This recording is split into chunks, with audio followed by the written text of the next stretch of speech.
I've been captivated by just words in the Bible and words that describe God. And see back behind me, there's words of truth. And that's kind of where I believe God is taking us into looking at different words and the limitlessness of God. How big is our God? He's big. We just say he's big, right? Some of you guys know that I have a little, I know, I like to, sometimes it's hard to admit it in manly country, that I have a dog named Daisy. Actually, she had her name before I got her. That's my disclaimer, okay? Some of my friends are like, dude, you got a dog named Daisy. What's up with that? And she's a little pug. I don't know if you've seen a little pug, smush face. It looks like the dog just like went full bore into a wall, smashed her face in. That's my pug, right? We've had her for a long time. She is super old. And in dog years, she's like 85, right? She's like 12 years, almost 13 years old. For a pug, that's ridiculously old. Pugs don't live that long, and so this dog is like literally on, they say, the last leg, and she's an old dog, and she doesn't do a whole lot. All right, she has a bed and she sleeps in it probably 99% of the time. And she huddles down, and that's where she just loves to hang out. And then occasionally, she'll barely get up and be like, okay, go outside. And that's like a chore. And you get her by the door, and when she was a little puppy, she used to run out there. Now she's like, oh, do I have to go down these stairs? I mean, it's just painful watching this whole process. And she comes up, and then she comes down, and then she kind of wanders a little bit. You don't even have to chain her up because she ain't gonna go far at all. And she only lives within like a 20-foot radius. That's her life, is 20 feet. Okay? And then she'll sit in the bottom of the stairs when she's done, and then she's like, really, you're not gonna come pick me up? Like, I have to go up these stairs now? And she just gives you the sad eyes. I'm like, get up here, you know? And so she actually has to turn around, and then she takes a run and goes up the stairs, and it's just like painful for her to do it. And there's only like 3 steps to get up there, right? She's old, right? She barely moves. And but something dramatic has happened to Daisy, because like Daisy is like 85 when me and the kids are around, but when Hannah comes over, she is like a puppy again. And it's the craziest thing you've ever seen. All right, I'm telling you what, my pug has never been upstairs. And all of a sudden, we're upstairs, I'm changing laundry, and Hannah's coming up the stairs, and then all of a sudden my kids are like, hey, Daisy's upstairs. What do you mean Daisy's upstairs? Like the dog that we have is upstairs, and we're all like going, why is she upstairs? Because Hannah was upstairs, and she follows. She's like a little puppy, and she just follows Hannah everywhere she goes. She can't wait. And to see Hannah, and she's like excited about her, and she follows her and does amazing things. We were sitting on the couch one time and had the recliner things up, and all of a sudden we're all on the couch just watching a movie or something like that, and all of a sudden Daisy plays Superman and comes flying up out of nowhere and lands in our laps. And I'm looking at this pug going, what? You are holding out, girl. What's going on? She completely changed. She's doing the impossible. She's like an 80-some-year-old grandma pug, and she's doing the impossible. And I'm like, why is that? She won't do that for me. She can barely get up the stairs for me. And now she's like leaping tall buildings and jumping upstairs, flights of stairs, and going wherever Hannah goes. Because I started to understand there's a couple things. Sometimes something in her is pushing her to do the impossible. Number 1, there's a desire to be close to her. And number 2, there's a determination to go where she's at. And friends, I believe that that's exactly like our relationship with God, because I believe that we can do the impossible if we have a desire to be close to God and the determination to go where he's at. Are you with me? And I think we're limited and we're content by just this little comfortable surrounding of a bed or church or life. And yet where God goes, He goes to heights, into floors that we've never been. To leap in the lap of God takes faith. A desire to be close to him and a determination to go where he's at. And friends, I don't think the church has it. But I believe that God is giving that desire for this church in a little small town in Streator, North Dakota. A desire to be close to God and a determination to go where he's at. I feel it. I want you guys to hold up your hands. I know this is weird in church. Okay, hold them up high. We shared some of this in our youth group. I want to do a little thing. Okay, hold on a second. If you didn't wear deodorant, bring them down a little bit. Some of you farmers just came off the field. Just bring them down. We're okay. Just don't go up like that. All right. And I want you to look at your fingers, okay? You have 10 fingers up. And I want you to do a couple things. I want you to put 2 fingers down. Now be careful when you're like putting fingers up and down that we're in church here, okay? And I want you to have all your fingers up. And some of you may not have 10, but go for it. Just put all 10 fingers up. I got to see 10 fingers, all right? Okay? Now, I want you to put 2 of those fingers down if you have had negative thoughts this week at all. If you thought of anything negative this week, put 2 fingers down. Let's be honest, we're in church, right? I'm sure we thought negative about something, right? Or if you could do that, right? Okay. I want you to put 1 down if you've thought or talked negatively about somebody else.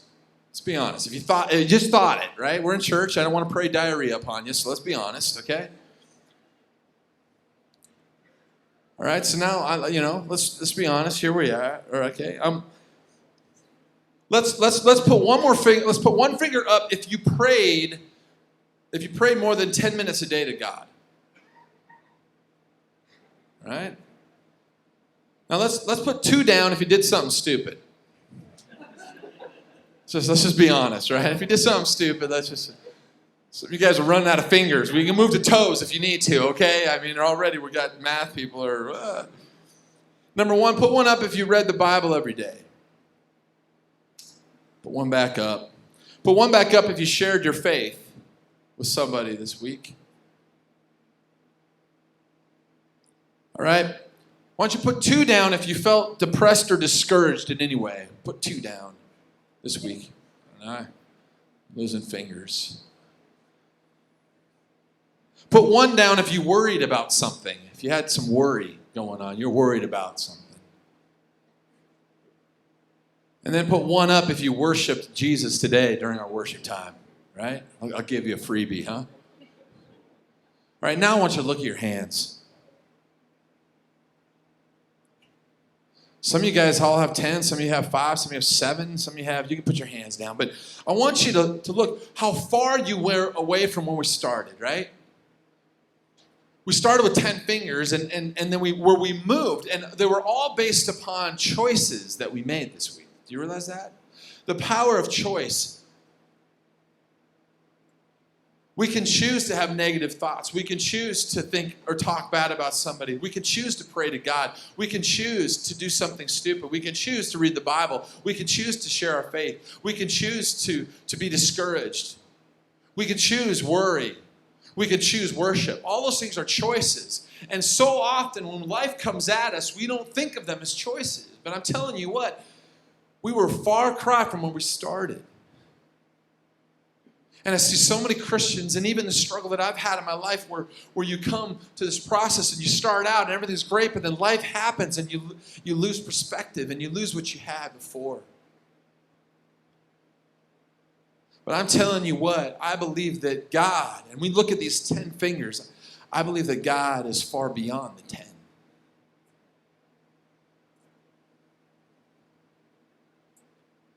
I want you to repeat something after me. I did this with the youth, and I'm excited because I really believe that God's wanting to talk to us together, not only just the youth, but us as a body together as well. We're kind of working on the same stuff.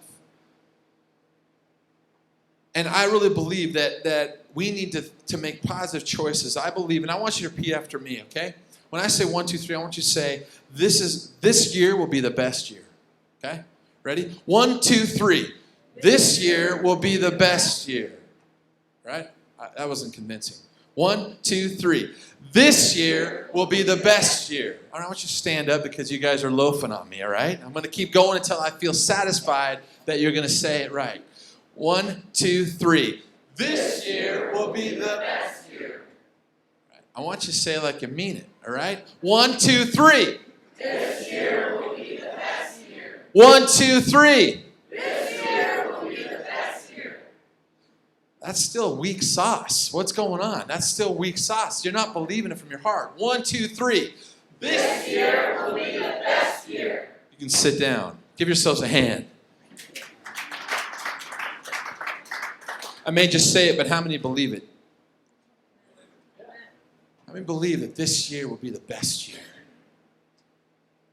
It's choosing what God has for you. And He always has the best for you. Do you believe that? And I know some of you guys, well, I don't know. What happens if we hit a drought? What happens if we come to harvest and there's not anything in the comma? What happens if this? What happens to this? What happens about my health? What happens this? And we base upon those things, and all of a sudden we start losing fingers. What is stopping us from having the best year of our life? Well, I'll tell you what stops people from having what God has for the best in all of us. You come in and it's like impossible circumstances, because let's face it, I'm a realist too, that life is hard. How many believe that, right? Life is hard. It's not easy. It's not easy. And when we come to Christ, it doesn't automatically mean that our life is going to be a bed of roses. And in fact, sometimes when you come to Christ, it gets harder. Just look at Paul's life. He had a pretty cush life until he decided to follow Christ. Impossible circumstances face us. We hit roadblocks and limits. And life stops. And so then that's why we get discouraged and we lose hope. Maybe friends let you down. Those that you love hurt you. That's hard. What stops us from being the best year? Well, some of our choices that create even hardships. Or limitations that we have in our life, or even in our emotions and our self-esteem. We look in the mirror sometimes and we're limited because we feel horrible about ourselves. What limits us from having the best year of our life? Oftentimes it's life. And it doesn't have to be that. Why Daisy? Why did Daisy go beyond her limits? Why is she upstairs? And let me tell you something. These stairs are built by some German like 100 years ago. And he didn't have a tape measure. Some German go, good enough. Close enough, right? I don't even know how to say it in German. Somebody could say a phrase in German, but I'm sure many times when they were building that house, the phrase in German was, somebody know the phrase in German? It's close enough? Yeah, right? I know that phrase was probably stated 150 times in the house because everything was like, it's close enough, right? I measured the stairs and not one of them is the same. They're all different distances, all the way up, and it goes up. They're hard stairs to go up. And I'm telling you, Daisy can hardly do just 3 basic stairs outside that are all the same height. And she's flying up those stairs. Why does she go beyond her limits? Because physically she has limitations. But there's something else. I'm going to ask you, what are God's limits? Seems like an easy question, but sometimes we forget this. And the Sunday school answer, like, God has no limits, Pastor John. Do I get an A in church today? Right? Does God have limits? Yes or no? No. God doesn't have limits. Not even the natural laws of the universe limit God. Your circumstances and mountains and worry, there is limits to us, right? I mean, we face these things, but even Jesus came to see, he's like, you have faith as small as a little mustard seed, you can move that mountain. There's no limits. Even Jesus said, where faith is being limited, and why, ye of little faith? He always rebuked his disciples and those, and he said, ye of little faith. And so if we have a limitless God and we feel like we hit these limits, but we are children of God. How many children of God are here tonight? Right? If we believe in Jesus Christ, we are children of God. And so if we are children of a limitless God, do we have limits? Don't you think the Father wants to give all that he has to us as kids, right? So why do we have limits? Why do we limit the power of God? Well, halfway through this book in Ephesians, I want to share this scripture tonight. Ephesians chapter 3, verses 20 and 21. We're going to read this. Paul is writing a letter to the church in Ephesus. And in the middle of this book, he throws in this doxology because I think he's getting tired of people trying to limit the power of God.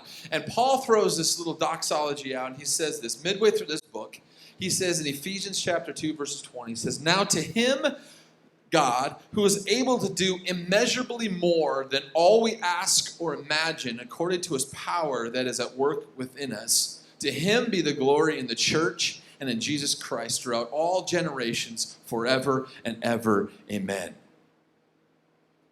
Paul's making the case right here. Midway through this book, he kind of like times out. He throws this great doxology in the middle of this book, and it says, "You church in Ephesus and in Recharge and in America and the church in the 21st century, whatever century we live in, you guys are thinking too small." This is Paul taking a little break through this book. He says, you guys are thinking too small. He goes, to him who's able to do immeasurably more than all you ask. And in the next chapters, go read it this week. You read Ephesians chapter 3 and 4. And the next chapter, he talks about us being kids of a limitless God. Immeasurably more. Do you know what that word means? Immeasurably more. Leave that up there. Immeasurably more. It says, who is able to do immeasurably more. Well, the definition of immeasurably is incapable of being measured. That God is able to do immeasurably more. It's not, you can't even measure it, than what you can even ask or imagine. You getting that? The Amplified uses the word super abundantly. It's like a superhero, like super abundantly, right? Immeasurably more than all we ask. Do we believe that? But I don't think we do. Because we are discouraged in the church, and we as Christians are losing hope day after day. The church is in decline. We're closing church after church. 1,500 pastors a month are checking out from discouragement. Because we are limiting the limitless God. Immeasurably more than we could ask or imagine. Why don't you close your eyes? What do you imagine if this is going to be the best year ever? What do you imagine? What do you imagine? If you're watching this online, what do you imagine?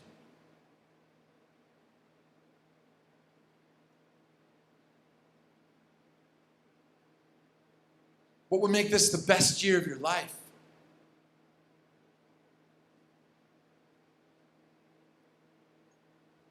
Now open your eyes.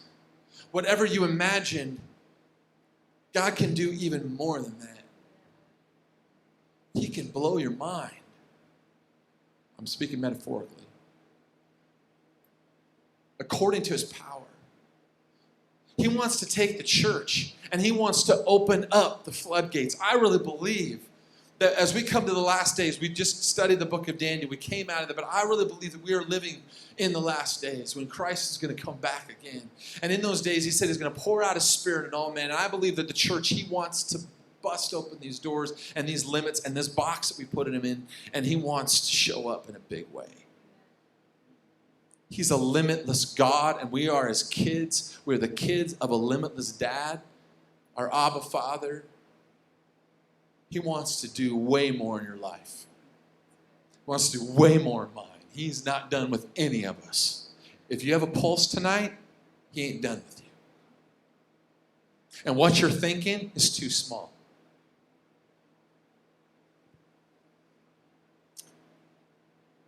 So where are the limits of God? We are the limits. It's us. Because here's the problem, that we process life through natural laws, and we try to process a supernatural God through natural law. And God's a God of the supernatural. This is a guy that healed people and raised them from the dead, and a cross couldn't hold him down. This is a God who walked on water. This is a God that spoke and it happened. And this is a God that took nails for your sins and for mine and finished the work. Amen? But we limit him. How do we limit it? Because we come up to these roadblocks and we're walking in life and we see all these limits and we go, okay, God, I can't do this. I can't go past this roadblock because of A, B, and C. God, I can't do it. I'm at the end of my rope. I just want to bail. There's too many people taking exit ramps in life. Suicide is going to become the number one killer in this country. It's on the rise. People are coming up to these limits in life and say, I can't do this. And because experience tells us that we got to be cautious. So experience, we come up to, we've been hurt or we've been broken or we've been burdened or bad things have happened. And so we're cautious on this road. And yet it stops us because of our own understanding, because how we process the natural life, the natural laws of this world. And yet we serve and we worship and we are children of a God who lives in the supernatural. Are you with me? And that's why Proverbs says this in chapter 3, verses 5. Proverbs says, trust in the Lord with all your heart and lean not on what? Your own understanding. Because your own understanding puts God in a box. And God ain't like boxes.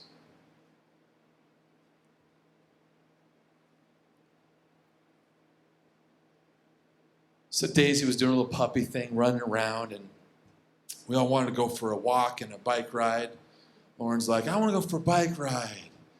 And we're like, yeah. And like, let me tell you something. Daisy hasn't been on a walk for 10 years. I'm serious. I mean, Daisy goes on a walk, she's dead. I mean, we're doing 3, back away, 1, 2. I mean, I'm blowing in her mouth just trying to get her revived because she's going to drop with a heart attack, okay? And so she was just acting like a little puppy, and then we decided, like, hey, let's just try to see if she could go on a walk. So it sounds like a great idea, but I'm like, we got to have a backup plan, because I just imagined, I viewed that there could be a limit to this, all right? Because she's not going to go around the big street or circle here, but she's going to, like, pass out halfway. And so I'm like, oh, yeah, that's cool. We'll just have Lauren ride her bike, and she has this cool little basket. She usually goes to the grocery store and gets milk and stuff. I'm like, yeah, maybe we'll figure something out. We'll just see it. Maybe we'll just walk and come back. And so we start out, and we go 1 block, and she is, like, panting hard. I'm like, let's try 1 more block. And so it's like we go 1 more block, and she's done. It's done. It doesn't matter if Hannah's around. It doesn't matter. She's like, I'm done. I can't go any further. So I had this wonderful idea. And Hannah suggested that we just walk her back or carry her back to the house. I'm like, no. Lauren, get over here. And so Lauren had this bike, and we had this basket. And so if you notice the little pugs that just squish a little face, she looks like E.T. Okay, in the movie E.T., have you seen E.T.? It was awesome, right? And so I had this great idea. If E.T. can do it, so can she. So I threw her in this basket and put her in there. She's kind of sitting there looking like, what's going on? And then she was okay. And then I got on the bike because Lauren's like, I can't help. I'm like, well, I'll ride her, okay? So I was going to ride the bike, and Daisy's in this basket. And all of a sudden I got this vision of like, wow, this is exactly like the movie E.T. This is amazing. She looks like E.T. in the basket. If you've seen the last scene when E.T.'s in the basket. Anybody seen E.T.? Am I just, okay, a few of you guys have seen that. And E.T. like makes the bike float and fly. I'm like, maybe we could fly with Daisy. This would be cool, right? She goes upstairs, she could do this. And then so I start pedaling. I'm like, hey, Hannah, quick, take a picture because I want to send to Jordan because he gets a crack out of stuff like this. I'm like, hey, her son Jordan down in California, I want to send him a picture that I look like E.T. and just put E.T. And so nobody had a phone. I had one in my pocket. So I kind of reached down. And as I reached down to grab my phone, I kind of jerked the wheel a little bit. And Daisy got freaked out of her mind and she jumped out. I'm so glad we were sort of laughing about it now because it was not funny at the time at all. Because the other thing is that she gets spoiled and she's added a few pounds. She's a little what they call chunky. And she is big. And she's got a few extra rolls. And she can no longer support her own weight. And so when she jumped out, her legs completely gave out. And she landed on her head. Right here. She has 5 teeth. She lost another one. And then we all stood around what we thought was this some horrific scene that I was going to watch my pug die because she couldn't get up. And she's stumbling, and I'm like, I just killed Daisy. And it was like this horror movie, and everything was going slow motion, right? And, you know, hearing Lauren, Dad, I can't believe you did that. And we all ran, and we just were like, we were like just crying. I mean, it was like we're watching our pug die. Like, are you kidding me? I just killed the pug for an E.T. stunt. Like, what? And slowly we realized that she took the weight. Nothing was broke. It looked like her back legs were broke. And then I held her. I took her into the house, and she was bleeding, and she was okay. And we were like, oh, there's no broken bones. And she suffered. She was dazed a little bit, and she probably has a head injury. And thank you. And so, but she was okay. And thank the Lord, she was okay. And we had some inflammatory meds and some pain meds for her. And so we got her taken care of, and she just went right back into her little bed, and she stays away from me now.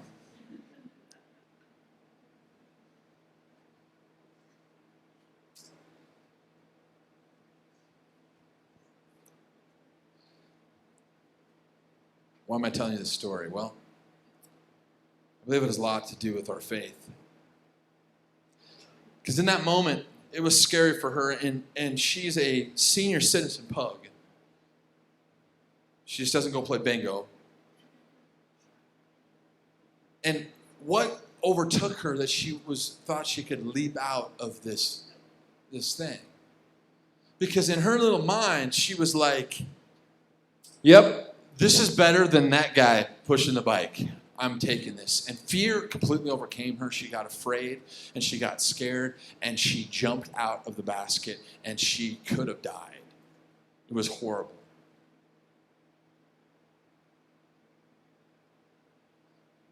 But the thing that she doesn't realize is that I would have never let her fall. Right? Not in a million years. I love my pug. Would I let Daisy have fallen out of that basket? But she was afraid. She didn't want to be there. And if she would have stayed, she probably would have had the greatest adventure of her life. She would have gone further than she'd ever gone before. But she bailed in fear. And secondly, because she bailed and she got hurt, I guarantee you whenever she sees that bike and that basket, she's going to go the other direction. She will never get in there. She will go kicking and screaming, and she will never stay in that basket. I guess what I'm saying to you guys is if we, as believers, because I believe that sometimes we're in this basket, and God is asking us, and it's shaky.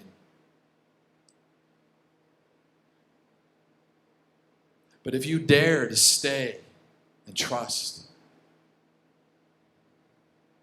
see, I believe that real hurt comes when we bail out of the will of God. But if you stay in that basket, and even though it's scary, trust that you have a God who will not let you fall.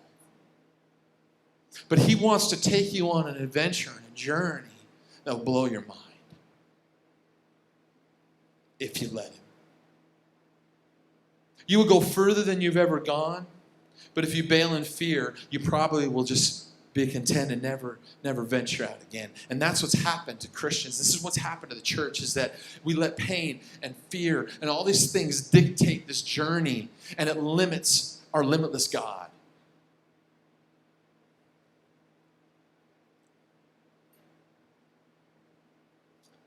So I want to leave you with an acronym of how we can step in to the limitlessness of God. It's D.A.R.E. It's not the drug awareness for your school, but the acronym is D.A.R.E. Another pastor was sharing this.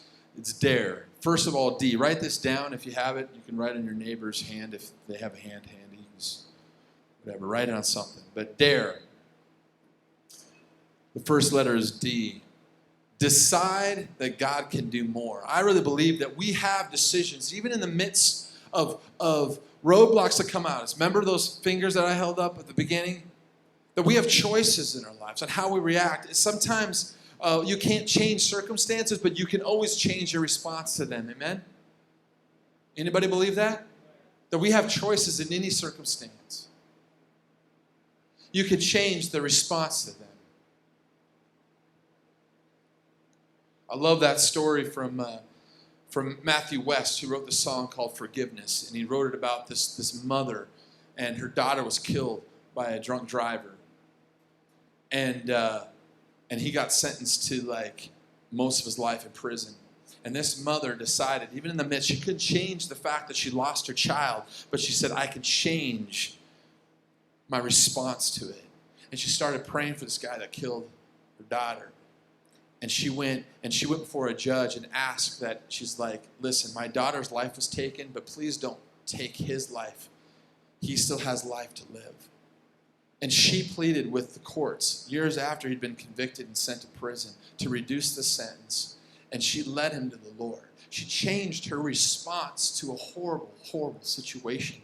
And she started to see that God is a limitless God, even in the midst of when we think there's limits. Decide that God can do more. Number 2, accept responsibility.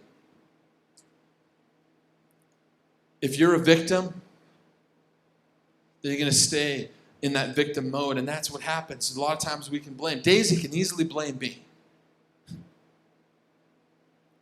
But that's not going to get her back in the basket, right? Blaming and justifying puts the power on others, but we can take control and accept responsibility. Number 3 on the D.A.R.E., the R, redirect your thoughts. I love where 2 Corinthians 10:5 says, take every thought captive. When you let your mind wander, negativity follows. Take captive your mind. This is where the battle rages. And take captive every thought that comes in. And number 4, expect favor. Don't put God in a box. Expect favor, that you are limitless with God. I really believe that when God blesses you, he has more than just you in mind. Are you getting me? When he blesses us, how many people think you're blessed? We're living in America. We're blessed. Amen? When he blesses us, he doesn't just have us in mind. He wants us to bless others through that. He has others in mind. And when you limit God by just taking all the blessing and not passing it, you're limiting a limitless God. He uses us with no limits to keep going. Because when he blesses, he not only has you in mind, he has other people far beyond you. Man, we had the privilege, me and the kids, there was a family friend of Hannah's, and she has Lou Gehrig's disease. And she was diagnosed a month ago, and now she's in hospice in her last breaths. It was a matter of a month. It went so quickly. And she's a believer, and we went in there and just to pray for her and encourage her. And even on her deathbed, it was unbelievable how she just was ministering to those around. And her attitude. It's like, are you kidding me? And when we left, she's like, I'll pray for you guys as you drive. I'm like, no, we're good. We'll pray for you. You're dying. We began to worship with my kids, and we were all around there, and we were just worshiping. I was playing guitar, and she was starting to sing, and the nurses were there, and her daughter, who had been estranged from her mom, and wasn't a believer. And I'm telling you, that moment, God just started showing up, and they started hugging on each other and crying, and the Holy Spirit was in that place, and healing was happening in front of our eyes. There's no limits with God. He can heal, He can restore. And we were trying to be a blessing. We were trying to pass it on, and yet she was passing it back to us. And that blessing was going to her kids and going into the staff, and we were walking out, and the nurses were like, thank you so much. We're like, what? That's how God works. His limits go through us. His limitless power goes through us, but we can limit it. If we stop that blessing, if we don't keep going beyond ourselves, it becomes about us. We limit God, and God's like, no, I want to give you more. And the more He gives you, and the more we pass on, the more He will give you. That's his math. If you just take and take and take and don't give and give, you're limiting the limitless God.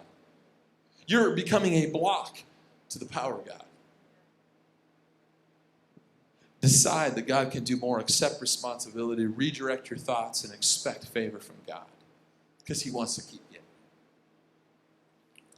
So I close with this. What do you ask and dream of?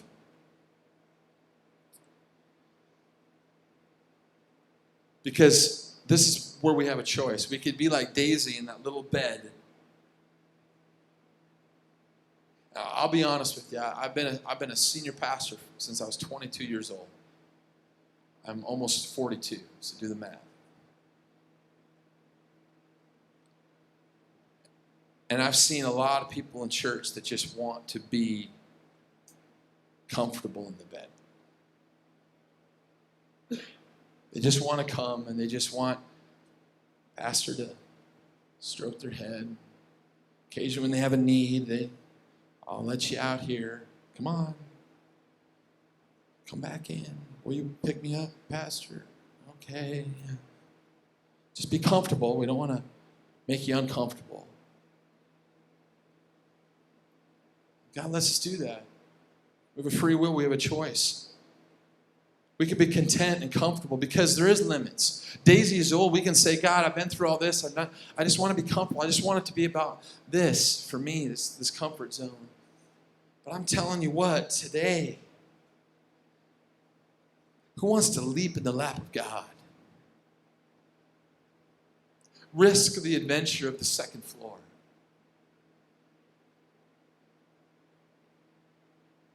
Stay in the basket.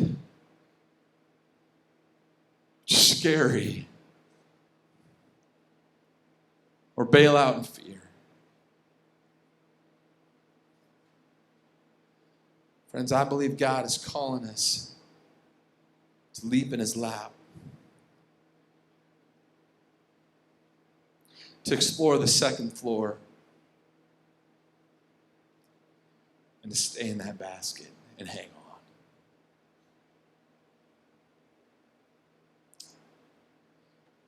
Because we need to have a desire to be close to Him and a determination to be where He's at. Let's pray.